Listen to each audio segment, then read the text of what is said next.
Hello viewers, welcome to filmi craft. நான் உங்கள் அருண்.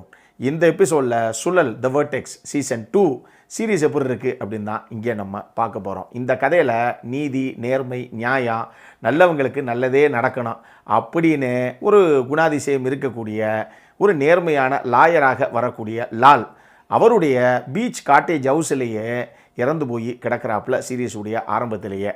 இப்போ இந்த வழக்கு நம்ம கதாநாயகனான கதிருடைய கையில் தான் வந்து சேருது. இப்போ அந்த சம்பவம் நடந்தால் அந்த ஏரியாவுடைய இன்ஸ்பெக்டரான சரவணே நம்ம கதாநாயகனுக்கு ஹெல்ப் பண்ணுறதுக்கு கூடயே ட்ராவல் பண்ணுறாப்புல. இப்போ இது ஒரு தற்கொலையா, கொலையா, இல்லை ஆக்சிடெண்ட்டா அப்படின்னு தெரியாமல் ஆரம்பிக்கிற இந்த வழக்கும் இதுக்கு பின்னாடி இருக்கக்கூடிய மர்ம பின்னணியும் தான் இந்த சீரீஸுடைய மொத்த கதையை.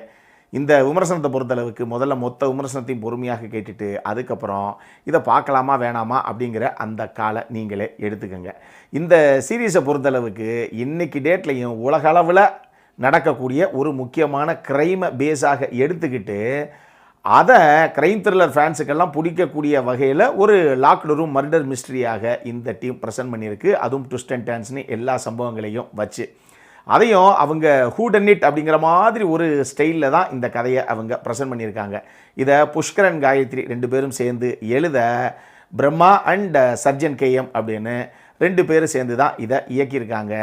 இந்த சீரீஸை பொறுத்தளவுக்கு இதனுடைய மிகப்பெரிய பலமே என்ன அப்படின்னா, முதல் 2 எபிசோட்லேயே ஒரு சில மர்ம முடிச்சுக்களை இவங்களே போட்டுட்டு பின்னாடி 7வது 8வது எபிசோடில் அதை சுவாரஸ்யமாக அவிழ்க்கிற விதம் இருக்குது பாருங்கள். அது ரொம்ப சூப்பராகவே ஒர்க் அவுட் ஆகிருந்தது இந்த சீரீஸில். உண்மையாக சொல்லணும் அப்படின்னா அவ்வளவு லேஸில் நம்ம இதில் வந்து நடக்கக்கூடிய க்ரைம் ஆகட்டும், இல்லை அதுக்கு பின்னாடி இருக்கக்கூடிய அந்த நபர் யார் அப்படிங்கிற விஷயமாகட்டும், அதை அவ்வளவு லேஸில் கெஸ் பண்ண முடியாது. அந்த மாதிரி ஒரு திரைக்கதை அமைப்பாகத்தான் இவங்க இந்த கதைக்களத்தையே செட் அவுட் பண்ணியிருக்காங்க அப்படின்னு நான் சொல்லுவேன். இதில் சீசன் 1 வந்த கதிரும் சரி, ஐஸ்வர்யா ராஜேஷும் சரி, இந்த 2 பேருடைய கதாபாத்திரங்களை எடுத்து கொண்டு வந்து இந்த சீசனில் அவங்க பொருத்தின விதமும் ரொம்ப சூப்பராக இருந்துச்சு அப்படின்னு நான் சொல்லுவேன். இந்த சீரீஸில் கதிர், ஐஸ்வர்யா ராஜேஷ், சரவணன், லாலு, அஸ்வினி நம்பியார், கௌரி கிஷன், ரினி, மஞ்சுமா மோகன், கயல் சந்திரன், சாந்தினி தமிழரசன் அப்படின்னு சொல்லி பல பேர் அவங்கவுங்க எடுத்துக்கிட்ட கதாபாத்திரத்தை நீட்டாக கொண்டு வந்திருக்காங்க. இன்னும் எக்கச்சக்கமான ஆர்டிஸ்ட் உள்ளே இருக்காங்க. அவ்வளோ பேரையும் சொன்னோம்னா ரிவ்யூ ஒரு 30 நிமிஷத்துக்கு போகும். ஏன் கௌரி கிஷன் கூட வரக்கூடிய இன்னொரு 7 ஃபீமேல் கேரக்டர்ஸ் இருக்குது. இவங்க எல்லாருமே அந்த ஆர்டிஸ்ட், அந்த கதாபாத்திரங்களை ப்ளே பண்ண ஆர்டிஸ்ட் எல்லாருமே அவங்கவுங்க கதாபாத்திரத்தை முடிஞ்ச அளவுக்கு ரொம்ப அழகாக நீட்டாகவே கொண்டு வந்திருக்காங்க ஸ்க்ரீனில். இதில் முக்கியமான சென்ட்ரல் கேரக்டரில் ஒரு கேரக்டராக வரக்கூடிய லாலுடைய கதாபாத்திரமாகட்டும், அதே மாதிரி அது முக்கியமான சென்ட்ரல் கேரக்டருங்க அப்படின்னு சொல்ல முடியலனா கூட ஒரு முக்கியமான கதாபாத்திரத்தில் வரக்கூடிய மஞ்சுமா மோகன் ஆகட்டும்னு சொல்லி இந்த 2 கதாபாத்திரங்கள் எழுதப்பட்ட விதமாகட்டும், இந்த 2 பேர் அதை ஸ்க்ரீனில் புல் ஆஃப் பண்ண விதமாகட்டும் ரொம்ப சூப்பராக இருந்தது அப்படின்னு நம்ம சொல்லலாம். ஏன் ஐஸ்வர்யா ராஜேஷ் கூட வரக்கூடிய அந்த ஜெயிலேயே கூட வர்ற ஒரு டிரான்ஸ்ஜெண்டருடைய கதாபாத்திரம், அந்த ஆர்டிஸ்ட்டுமே அந்த கதாபாத்திரத்தை ரொம்ப அழகாகவே கொண்டு வந்திருந்தாங்க அப்படின்னு நான் சொல்லுவேன்.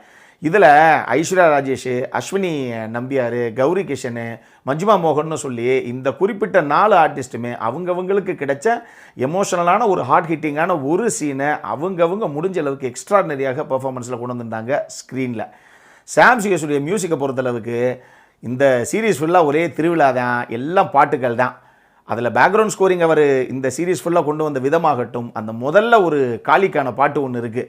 இந்த சீரீஸ் ஃபுல்லாக நிறைய பாட்டு இருக்குதுன்னு வச்சுக்கோங்களேன். குறிப்பாக அந்த காளிக்கான முதல் பாட்டு, அது பட்டி தூட்டியெல்லாம் ரீச் ஆனதுக்கப்புறம் எப்படி எல்லா ஈஸ்வரியுடைய பாட்டு இன்றைக்கி அம்மன் கோயிலில் பாடுதோ ஆடி மாதமானா, அந்த மாதிரி இனிமேல் அந்த பாட்டு தான். அந்த மாதிரி சரியான குத்து, தரமான ஒரு சம்பவம் அந்த முதல் பாட்டு. சரி, இது எல்லாம் ஒரு பக்கம் இருக்கட்டும். இது என்ன சார் பிரச்சனை அப்படின்னு கேட்டிங்கன்னா, முதல் 2 எபிசோடு ஓரளவுக்கு சுவாரஸ்யமாகத்தான் ஆரம்பிக்கிறாங்க.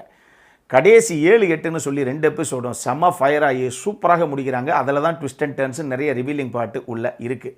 இதில் அதுக்கு முன்னாடி வரக்கூடிய அந்த 6வது எபிசோடு கூட ஓகே. இந்த 3, 4, 5 இருக்குது பார்த்தீங்களா, இது 3மே ஜெயிலுக்குள்ளே நடக்கிற கதைக்களங்கள். இப்படி இருக்கும்போது ஒரு ஜெயில் எப்படிப்பட்ட இடம், உள்ளே போகிறவங்களுடைய மென்டாலிட்டி எப்படி இருக்கும், இப்போ யார் இருக்கா, அவங்களுக்குள்ளே கிரியேட் ஆன கான்ஃப்ளிக்ட் என்ன, அதனுடைய கான்சிக்வன்சஸாக அவங்களுக்குள்ளே நடந்த பிரச்சனை என்ன அப்படிங்கிறத மட்டுமே பற்றி பேசக்கூடிய எபிசோட்ஸ் இது எல்லாம். ஆனால் அந்த இன்பிட்வீன் 3 to 4 எபிசோடு ஜவ்வா இழுத்து வச்சுட்டாங்க. குறிப்பாக 3, 4, 5 நம்மளுடைய பொறுமையை சோதிக்குது. அந்த அளவுக்கு தான் அது ரைட்டிங் ஆகட்டும், அது ஸ்க்ரீனில் கன்வெர்ட் பண்ண விதமாகட்டும் அப்படின்னு எல்லாமே இருக்குது அந்த 3 எபிசோட்ஸ்குள்ளே. ஸோ டெஃபினட்டாக நமக்கு ஒரு மிகப்பெரிய லேகிங் நடுவில் தெரியத்தான் செய்யுது. நம்மளுடைய பொறுமை கொஞ்சம் சோதிக்கப்படத்தான் செய்யுது. சாந்தினி தமிழரசனுடைய கதாபாத்திரத்தை பொறுத்தளவுக்கு அது நல்லா எழுதப்பட்ட ஒரு கதாபாத்திரம் தான். அதை ஓரளவுக்கு யூஸ் பண்ணவும் செஞ்சுருக்காங்க இவங்க. ஆனால் அதை இன்னுமே ப்ராப்பராக கன்வின்சிங்காக க்ளோஸ் பண்ணியிருக்கலாமோங்க அப்படிங்கிற மாதிரி ஒரு ஃபீல் ஒன்று எனக்கு வந்தது. அதே மாதிரி ஒரு ஜெயிலுக்குள்ளே இப்போ மற்ற இருக்கக்கூடிய எல்லாத்தையுமே அங்கே இருக்கக்கூடிய அந்த பெண் காவலர்கள் எல்லாரும் செல்லுக்குள்ளே போ அப்படின்னு சொல்லி மிரட்டி அனுப்புகிறாங்க. இந்த 8 பெண்களாகட்டும், என் தாய்மார்கள் குழந்தைய கூட்டு வந்து வெளியே உட்காந்தா கூட எல்லாத்தையும் உள்ளவா, உன்னையெல்லாம் வெளியே விட்டதே தப்பு, ஆம்பளை செல்லுக்குள்ளே போட்டால் தான் லாய்க்கப்படுவேன் அப்படின்னு சொல்லி அனுப்பி விட்றாங்க எல்லாத்தையும். ஆனால் ஐஸ்வர்யா ராஜேஷும் சரி, கூட வரக்கூடிய அந்த டிரான்ஸ்ஜெண்டர் கதாபாத்திரமும் சரி, இவங்க மட்டும் வெளியே சுத்திர மணியமாக தான் இருக்காங்க. ஒரு வயலில் கண்டித்த மாதிரி தெரியல, யாரும் செல்லுக்குள்ளே போமான்னு சொன்ன மாதிரி தெரியல. இது என்னங்கடா லாஜிக்கு அப்படிங்கிறது நமக்கு தெரியலை. மொத்தமாக இந்த சீரிஸ் எப்படி இருக்குது அப்படின்னு கேட்டிங்கன்னா, க்ரைம் த்ரில்லர் ஃபேன்ஸுக்கெல்லாம் பிடிக்கிற மாதிரி ட்விஸ்ட் அண்ட் டர்ன்ஸோடு இருக்கக்கூடிய ஒரு கதைக்களம் தான் இது. பட் சொல்லப்பட்ட விதத்தில் கொஞ்சம் வளவலா கொலகொலான்னு நடுவில் இழுத்தடிச்சு ஒரு ஆவரேஜ் வாட்சாக போச்சோ அப்படிங்கிற மாதிரி தான் எனக்கு ஒரு ஃபீலு. அடல் கானடை பொறுத்தளவுக்கு இதில் இந்த சுடுறது, தலையவே தனியாக வெட்டி வீழ்த்துறது அப்படிங்கிற மாதிரி விஷயங்கள் ஒரு பக்கம் இருக்க, இன்னொரு பக்கம் ஒரே ஒரு லிப்லாக்கு, கெட்ட வார்த்தைகள் அதிகமாக பிரயோகிக்கிறது அப்படிங்கிற மாதிரி ஒரு சில விஷயங்கள், அந்த ப்ரொஃபானிட்டி இஷ்யூஸும் உள்ளே இருக்கத்தான் செய்யுது. ஸோ அதை மைண்டில் வச்சுக்கோங்க. அதுக்கப்புறம் பார்க்கலாமா வேணாமா அப்படிங்கிற அந்த காலை நீங்களே எடுங்க. இதே மாதிரி இன்னொரு வீடியோவோட அடுத்த முறை உங்களை சந்திக்கிற வரைக்கும் இட்ஸ் அருண் சைனிங் ஆஃப்.